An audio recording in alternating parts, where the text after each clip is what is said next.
Mike McCool here in the Royal Examiner studio, and with me today is Front Royal Chief of Police, Kahle Magalis. That's right? That's correct. That's correct. We argue about name pronunciations here in Royal Examiner studio. It seems like I call them the same name, and then when we get in the studio, I can't pronounce it. So I've not changed it.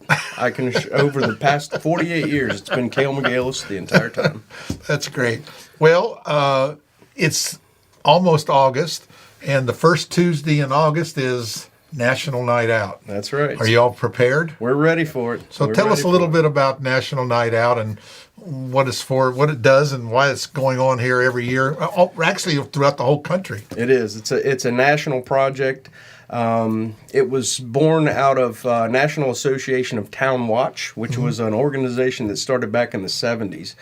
And they started doing National Night Out in 1984. I believe the first one was in Philadelphia.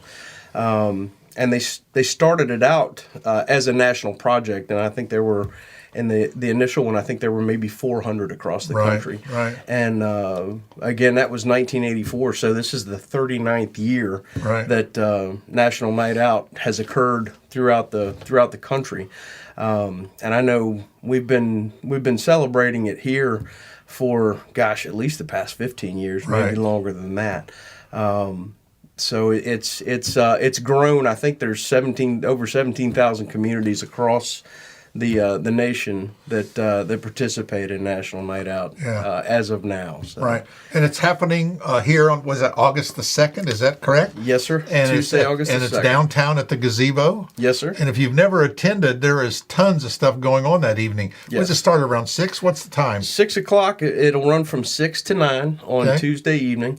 We'll be down there setting up a little earlier, but again, we're going to be following the same kind of format it's been pretty popular. So having kind of the downtown block party type scenario. Obviously, during COVID, we had to pivot a little bit. And we did a road show, kind of a rolling parade through town.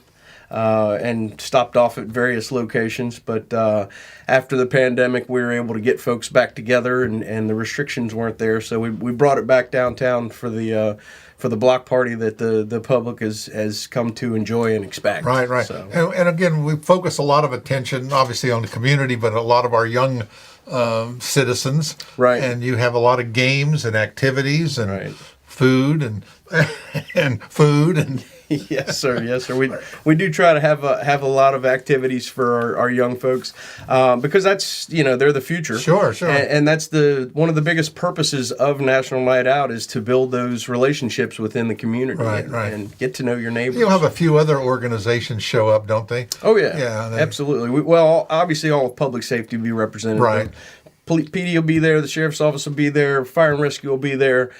State police will. Oftentimes, we'll have some of our federal partners that have facilities within the area close. Sometimes Customs Border Patrol will make an appearance. ATF, with the canine training facility, sometimes they'll pop in.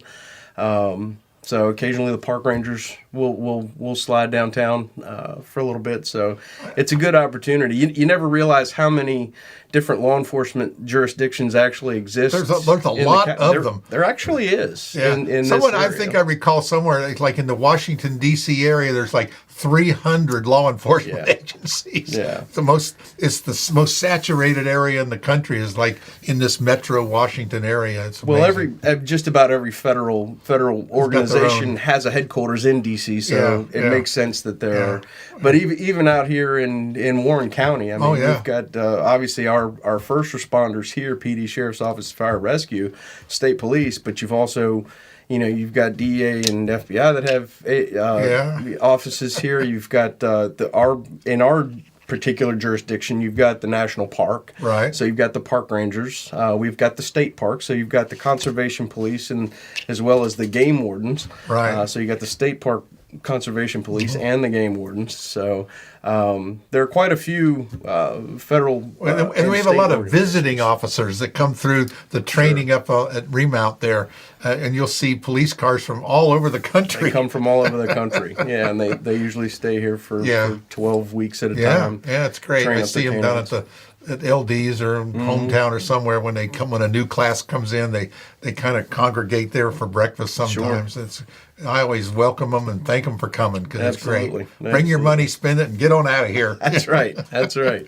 So what all kind of things we got this year? We're going to have bounce houses again? We're going to have bounce houses again. We're going to have our friends from Raised on Analog are going to be providing musical entertainment again. They do a great job. Right. People really enjoy them.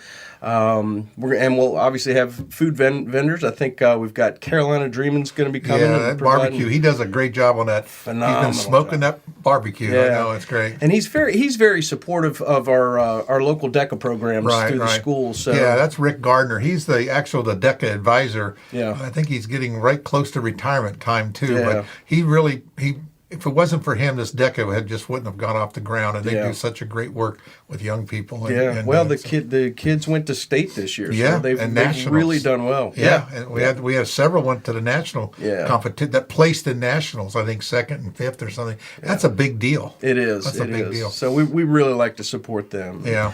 CNC Frozen Treats will be down there. Yeah. So and we'll have the bounce houses, and of course the usual stuff. We'll have canine demos and that was good. One year we went down there and seen your dog do the attack the guy with the big suit. That always brings the cheers. Yeah. They all hope that you'll get in that suit. It's probably not going to happen. No. Are we going to have a dunk tank down there this year? You know, I haven't heard anything about a dunk tank yet. You've been in them. I have been in them, and I especially this time of year, I welcome it. It's a nice little opportunity to cool down a little bit. Maybe Crazy Willie will drag out his dunk tank and bring it over. It's less fun to be in those things in February than it is in August. So August is not too bad. Yeah, so. I can remember, you participating in the polar plunge. You're always out there supporting the. It's a little chilly that time of year. It is a little chilly, but the National Night Out, and of course our first responders, the police, the sheriff's office, and all our law enforcement personnel in our community do such a great job. And school starting, we got. A lot of controversy going on with your camera idea, of course, yeah. But of course, it's a good thing. We got these school zones. We got to be careful. We got a lot of kids that still walk to school, believe it or not, and especially in our downtown area at E. Wilson and things like that. So we want to encourage everyone to get your kids and get on down to the Gazebo on Tuesday night. That's August the 2nd. Starts at 6 o'clock. It's a great evening out, and it's free. That's correct. They don't even ask for any donations, I don't think. No, sir. No, sir. Come on out and have a good time and enjoy and it's well attended, so you're not going to be there by yourself, and all your friends will be there, and the kids will be there, and they just have a great time. Yeah, just a great time. We typically have a couple thousand people show up. Yeah, and 1,500, 2,000 even your crew shows up, and and they have a good time. Yeah, I think it's great. No, everybody has a great time. They always look forward to this event this year. It's a lot of work to put it together, but we have a lot of fun doing it, and enjoying time with our partners and our community partners, and so we really do enjoy it. It's a good time. It's great. Well, Chief, we appreciate all the things that you do at the PD, the FRPD. You like that? Got your own little acronym there. That's right. But it's great. And the sheriff's office, the police department, the fire department. It's RSW, and they do just everyone working together does a great work here in our community, keeping us safe and being out there. And I think seeing our police officers and our law enforcement officers in a little different light, other than blue lights flashing behind you when you're driving down the road. But it's good to see. I think in the community policing spirit. I think it's great. It's always a much more comfortable conversation. It is. when the blue lights aren't involved. Press hard, 5 copies. Right. Chief always tells me they have no quotas for tickets. They can write all they want. Write all you want. That's right. Chief, appreciate you guys coming in, and hopefully we'll see you here again soon. We want to talk about some of the new laws that we've had come up, and I'm sure you'll share those with us. Sure. And there's a couple other things happening with the cameras and the whole idea. So we'll get that on the next time, all right? Okay, sounds great. Thanks again, Chief. Yes, sir. Thank you.